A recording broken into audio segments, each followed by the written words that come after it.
Welcome to McPlum, simple solutions served daily. Start by laying the watch face down on a soft cloth so you don't scratch it. You'll want the spring bar tool and a tiny screwdriver at hand. This saves time when you need precision. First, open the clasp and inspect where the band meets the case and which pins or screws hold links.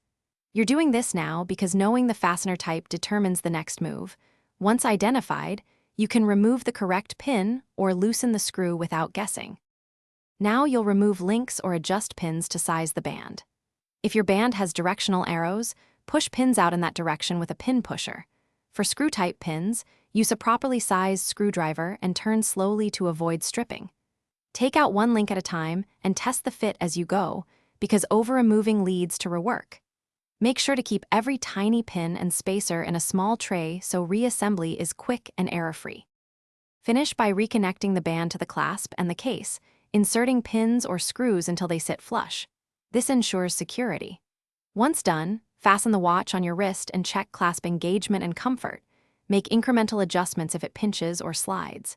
If something feels loose or a pin won't seat, stop and use a magnifier and steady pressure to realign parts.